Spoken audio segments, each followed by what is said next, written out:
रात का वक्त बाप और बेटी छत पर लेटे हैं, चांदनी फैली हुई है।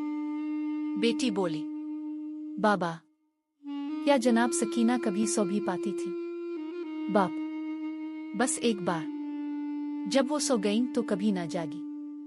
बेटी हैरान होकर, कब, कैसे? जब काफिला कैद होकर शाम के दरबार में पहुंचा। जनाब सकीना भूख प्यास थकन और गम से निढाल थी। एक वक्त आया कि वो सो ना सकी, रू ना सकी, बस खामोश हो गई। बेटी, क्या दरबार में किसी ने उनका हाल पूछा? बाप दर्द से, नहीं, मगर एक दिन यजीद के दरबार में जनाब सकीना ने धीरे से सर उठाया और सिर्फ इतना कहा, मुझे बाबा का सीना दे दो, मैं इस पर सो जाऊंगी। बाबा, वो तो सिर्फ बच्ची थी। बाप, हाँ बेटी, मगर करबला में बचपन भी कैद हो गया था और सुकून भी। या आप सोच सकते हैं कि एक कैदी बच्ची की नींद भी छिन जाए? जनाब सकीना के लिए कमेंट में जरूर कुछ लिखिए।